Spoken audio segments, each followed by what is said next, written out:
thoni e mburni projektin si diçka shumë të mirë, që do sjellë zhvillim, që do punsoj njerëz, do sjellë bizneset tuaja, dhe nga ana tjetër minimizoni efektet, thoni, po fundit janë pak para ato, nuk është se kanë marrë shumë përfitime. Po ju zonja ministre do të jeni pak koherente, ose jeni krenare për të projekt, ose keni frikë se mos del në publik që përfituesit kanë përfituar miliona euro. Ndajeni mendjen. Si është e vërteta? Tani, që në fillim që e keni ideuar ju këtë projekt. Zonja ministre, mos u bëni qesharake. E keni ideuar ju këtë projekt, po i thoni qytetarëve shqiptar që kjo është idea juaj? Jo, është regjistruar, e keni ideuar ju, zonja ministre. Ju nuk keni ideuar asgjë, më vjen keq u a them.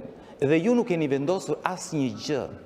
Ky është një projekt i grupit të strukturuar kriminal Beqiraj, Agasi, Kërçanaj. Kush ju pyet juve, zonja ministre? Ju plotësoni letrat. Kjo është e qartë për të gjithë. Ju plotësoni letrat dhe më vjen keq t'ua them, ju mbani përgjegjësi.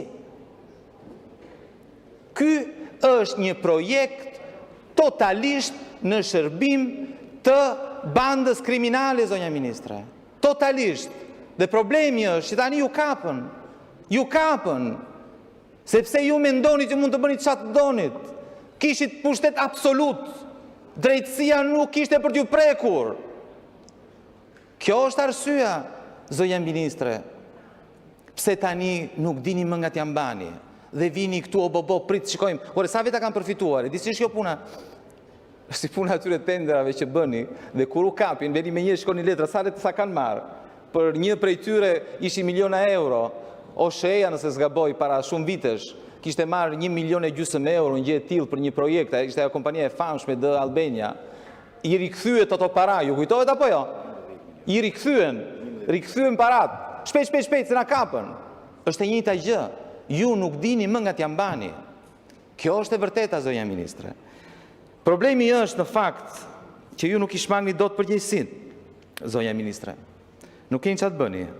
Nuk e di nëse ju kanë thirrur në SPAK apo jo për Durrana Park, por është e sigurt që do ju thrasin. Nuk ka asnjë dyshim. Do ju thrasin.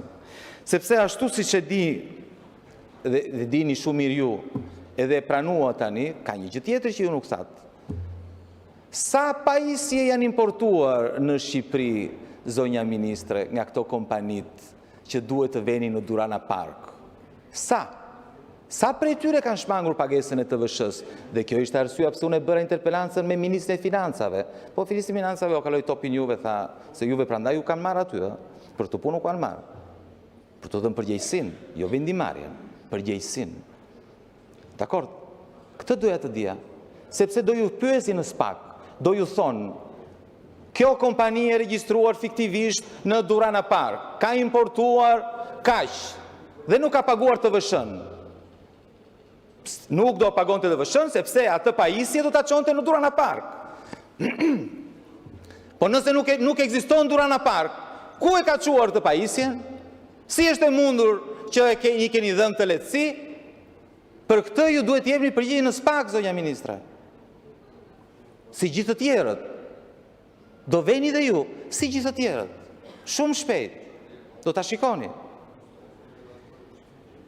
Tani, si kaluat ju nga parku fizik në parkun virtual? Se tani erdhët e thatë dhe gënyet, thatë, e din ti agron, thatë, sepse bëm në virtual, ti në fakt ju flistit me publikun, nuk flistit me mua, sepse donin të aprovoni një virtualisht, funksionon virtualisht, para se ta bëjnë fizikisht, ta aprovoni një virtualisht. Një gënjeshtër e madhe. Ju, bashk me drejtoreshën e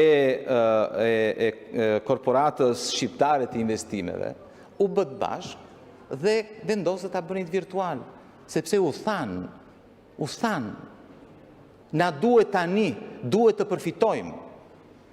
Dhe ju bët bashkë, bët një marrëveshje, në shkelje të ligjit, sepse ligji nuk e parashikote, dhe krijuat shpikët, parkun virtual, si shumë gjëra të tjera virtuale në këtë vend në fakt. Shembullimi i madh është inceneratori virtual, 100 miliona euro. Ju thjesht bëtë një të një, këto ju thanë. Ju mund të keni thënë, për si ta bëjnë virtual, se më kërojnë llogari nesër, dhe ju kanë thënë, po dhe inceneratori nuk ekziston, dhe prapë s'ndodhi asgjë. Parat vazhdojnë e vidhen. Tani,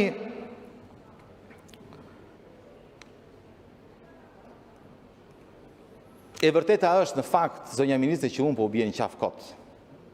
Po ju bie në qafë kot juve, i bie në qafë kot Elira Kokonës, Mirlinda Kërçanajt, sepse në fund të fundit ishin zonja të nderuara para se të përdoreshin nga Edi Rama, që Edi Rama të pasuroj, të konsolidon të pushtetin, të pasuron të miqtë e vetë. Ju nuk keni asnjë përgjegjësi. Ju thjesht keni bërë letrat. Shumë e thjesht. Thjesht keni bërë letrat. Keni bërë letrat, jeni vënë në shërbim të një kryeministri të korruptuar, të një qeverie të korruptuar. Kjo është e vërteta. Kjo është e vërteta, zonja ministre. Dhe për këtë ju duhet t'jepni llogari. Ju arritët deri aty, në fakt, ose u detyruan, deri aty sa krimin e futët në një fush ku në përgjithësi krimi s'para ynë. Sepse s'ka njohuri. Dhe tani jeni në një ngërç shumë të madh.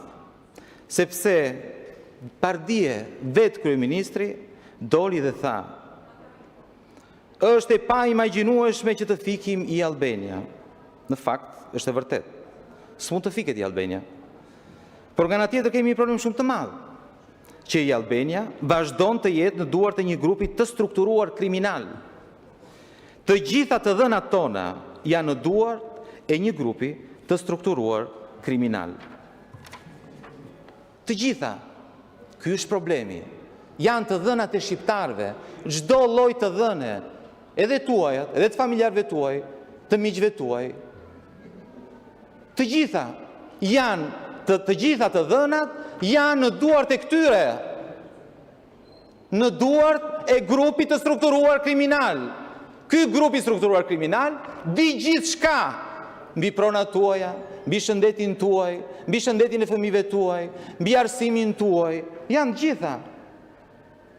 Mbi transportin, sa herë keni hyrë, keni dalë nga Shqipëria, shërbime doganore, gjitha, punat, gjitha. Kjo duhet të na shqetësojë të gjithëve, jo vetëm ne. Edhe tuaja, të gjitha, nuk shpëton asnjë. Dhe kameramani këtu, edhe tuaj. I ka grupi strukturuar kriminal. Çdo vizitë që ke bërë ti, çdo analizë që ka bërë zotëria këtu, fëmijët e ti, nuk e dini se është i martuar, janë në duart e një grupi të strukturuar kriminal. Kjo është shmënduria. Dhe vazhdon të jenë. Dhe nuk kanë si të shkëputen. Sepse i Albania nuk mund të fiket. Nuk mund të fiket. Ky është problemi. Jemi peng, i Albania dhe ju jeni peng të një grupi të strukturuar kriminal. Tani, pa ajo që është e pabesueshme në fakt, është jo vetëm ju jeni peng e grupit të strukturuar kriminal. Jo vetëm gjithë shqiptarët janë peng e një grupi të strukturuar kriminal se kanë gjitha të dhënat, por dije avokati Agasit, tha pa gjë të keqe, po sikur tha Agasi të ketë patur kontakte, të ketë kapur në një prokuror të spakut. Cili ishte i mesazhi që dha avokati Agasit? Mos vallë mesazhi ishte që ne majmë peng edhe spakun? Ky ishte mesazhi? E kuptoni se çfarë po ndodh në këtë vend. Peng të një grupi të strukturuar kriminal.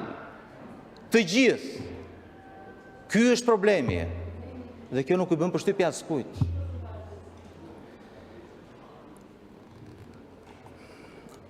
E vërteta është, zonja ministre, dhe jo vetëm për ju, po kjo vlen për të gjithë, që ju betejën nuk e keni as me shqiptarët, as me prokurorët, ju betejën e keni me Perëndimin. e gjithë qeveria, i gjithë grupi kriminal që punon me ju dhe që u ka marrë peng, luftën e ka me perëndimin. Dhe kërkoni të mësoni pak nga e kaluara. Askush nuk ka dal i fituar në betejën me perëndimin. Mos e harroni.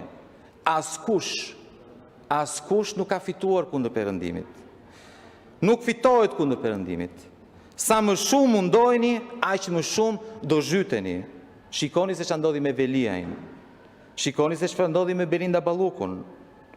Keq e më keq. Do përfundoni keq e më keq në luftën me perëndimin. Dhe juve në përplasjen me perëndimin ju mbetet vetëm një mundësi. Të riquni, dorëzohuni, se sa më shumë ta luftoni perëndimin, aq më keq do përfundoni. Faleminderit.